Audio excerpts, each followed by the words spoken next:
चलिए देश दोपहर की शुरुआत करते हैं बड़ी खबर के साथ। राज्यसभा चुनाव 2016 हॉर्स ट्रेडिंग मामले में पीसी एक्ट की धारा जोड़ने को लेकर सिविल कोर्ट में सुनवाई हुई है, लेकिन मजिस्ट्रेट कोर्ट ने मामला विजिलेंस कोर्ट में ट्रांसफर कर दिया है। तो मजिस्ट्रेट कोर्ट ने इसे अपने क्षेत्राधिकार से बाहर का मामला बताया और इस पूरे मामले को विजिलेंस कोर्ट में ट्रांसफर कर दिया गया। आपको बता दें कि पूर्व सीएम रघुवर दास, तत्कालीन एडीजी अनुराग गुप्ता और पूर्व सीएम के प्रेस सलाहकार अजय कुमार इस मामले में आरोपी हैं। झारखंड में साल 2016 में हुए राज्यसभा चुनाव में हॉर्स ट्रेडिंग केस में आरोपियों पर पीसी एक्ट की धारा जोड़ने को लेकर रांची सिविल कोर्ट में 7 जून को भी सुनवाई हुई थी, जिसके बाद कोर्ट ने फैसला सुरक्षित रख लिया था। और अब इस फैसले में ये कहें कि कुछ अंतिम बात निकलकर सामने नहीं आई है। अब मजिस्ट्रेट कोर्ट की तरफ से केस को विजिलेंस कोर्ट में ट्रांसफर कर दिया गया है। कह दिया गया है कि हमारे क्षेत्राधिकार से ये बाहर का मामला बनता है और इस पर अब दूसरी अदालत को ही फैसला लेना होगा। आपको लगातार हम बताते आ रहे हैं कि 2016 का यह मामला है, जिस दौरान आरोप लगाए गए हैं न सिर्फ पूर्व सीएम रघुवर दास पर, बल्कि उनके साथ ही साथ तत्कालीन एडीजी और तत्कालीन मुख्यमंत्री के प्रेस सलाहकार के ऊपर भी आरोप लगे हैं।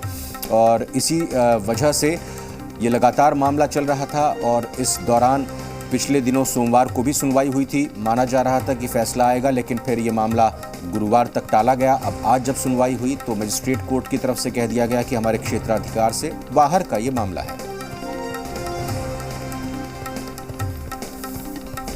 और आइए इस पूरी ब्रेकिंग न्यूज पर विस्तार से जानकारी के लिए हम रुख करते हैं कुमार चंदन का। रांची से हमारे साथ जुड़ चुके हैं कुमार चंदन।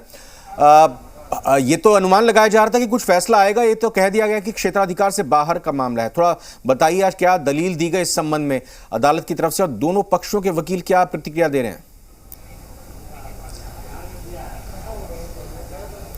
देखिए, इस पूरे प्रकरण में सुनवाई तो पहले ही हो गई थी। आज चूंकि इस मामले में फैसला आना था और ये जो आप देख रहे हैं कोर्ट तीसरे तल्ले पे मजिस्ट्रेट अनुज कुमार की कोर्ट में इस मामले में आज जो फैसला आया वो ये कि ये पूरा जो प्रकरण है वो विजिलेंस कोर्ट में ट्रांसफर कर दिया गया और इसको लेकर बताया गया कि ये जो पूरा प्रकरण है ये इनके अधिकार क्षेत्र के बाहर का मामला है और इसलिए जो जजमेंट है उस जजमेंट को सामने रखा गया। जो जानकारी मिल रही है कि आधिकारिक तौर पे कि 8 पन्ने का जजमेंट है। पूरा ऑर्डर पढ़ने के बाद इसमें और बारीकी से बातें निकलकर सामने आएंगी। कामरान हमारे साथ है।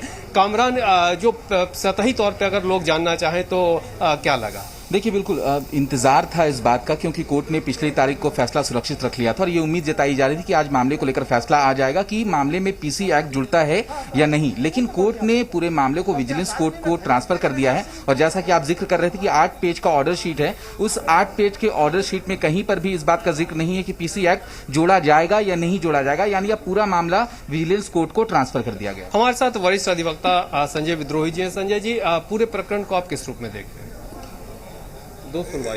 दो सुनवाई हुई जब से ये दरखास्त दिया गया था प्रोसिक्यूशन के द्वारा कि इसमें पीसी एक्ट जोड़ दिया जाए। क्योंकि दरखास्त जो है ये सक्षम न्यायालय जहाँ पे कि ये केस फाइल हुआ है, दर्ज होके आया हुआ है सुनवाई के लिए, ट्रायल के लिए, वहाँ दिया गया था और सुनवाई भी हुई। तो ऐसा क्यास लगाया जा रहा था कि आज जजमेंट कुछ आएगा, लेकिन जजमेंट जो आज डिलीवर किया गया है और उसमें ये कहा गया है कि चूँकि ये पीसी एक्ट जोड़ने से संबंधित मामला है तो सक्षम न्यायालय जो है इसका विजिलेंस कोर्ट के पास में जो है ये रिफ़र कर दिया गया है। और अब जो है ये जजमेंट पूरा पढ़ने के बाद ही वास्तव में बतलाया जा सकता है कि इन्होंने इसमें लिखा क्या है और क्या इन्होंने इसमें बातें कही है और क्या कह के इन्होंने इसको रेफ़र किया है।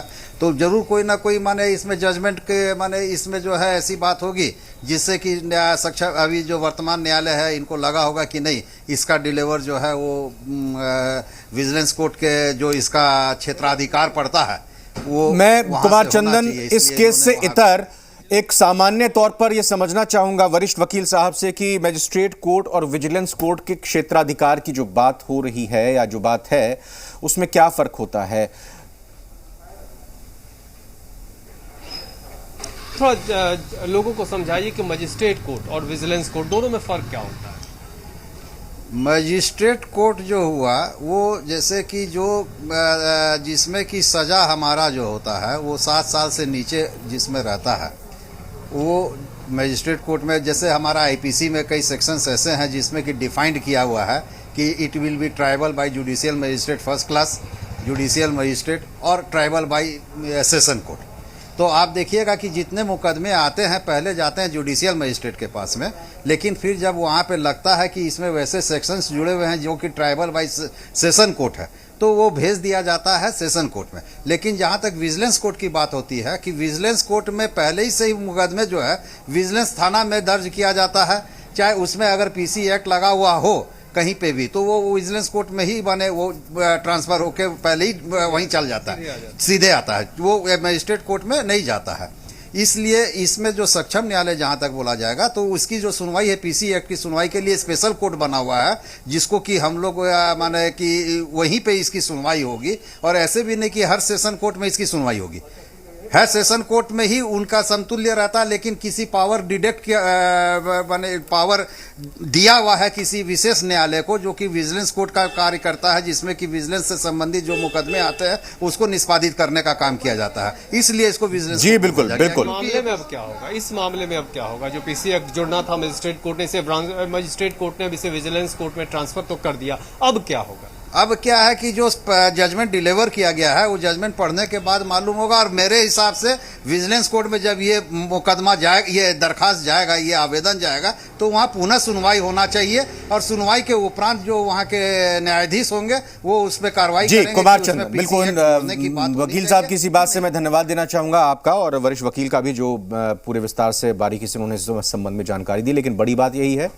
अभी तक इस पर फैसला नहीं हुआ है और अभी और वक्त लगेगा, यानी और लंबा चलेगा। पिछले 4 साल से मामला चल रहा है और अभी जैसा अभी वकील साहब यही बताते हुए कि पूरे जो ऑर्डर की कॉपी है वो पढ़ने के बाद ही डिटेल बताया जाएगा।